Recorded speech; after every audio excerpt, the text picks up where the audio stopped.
Parlons distinction.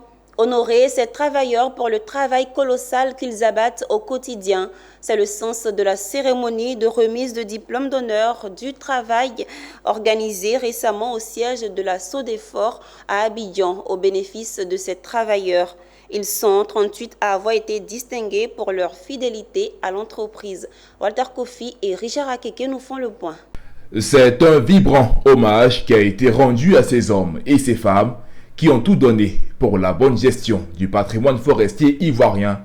Ils sont au nombre de 38 agents qui se sont vus décorés pour avoir donné pour certains plus de 35 années de loyaux services à la Société de développement des forêts, Sodefort. Des honneurs qu'ils ont reçus du ministre de l'Emploi et de la Protection sociale, Adama Kamara, et du colonel-major Amadou Sangaré, directeur général de la Sodefort.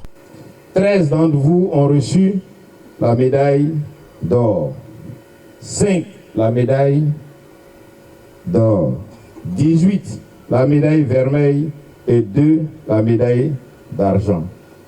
En ce jour particulier, l'État est fier de vous.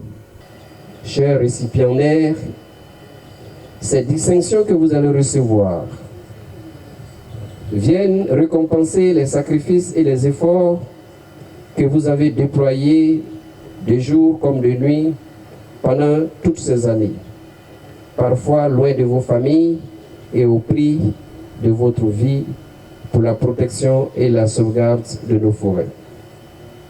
Cette reconnaissance de la Sodefort, voire de la nation ivoirienne, à travers cette distinction devrait constituer un gage de satisfaction pour vous ainsi que pour vos familles respectives. Au nom des récipiendaires, Adou Atron Yves Roger a exprimé toute sa gratitude aux autorités pour avoir reconnu leur mérite.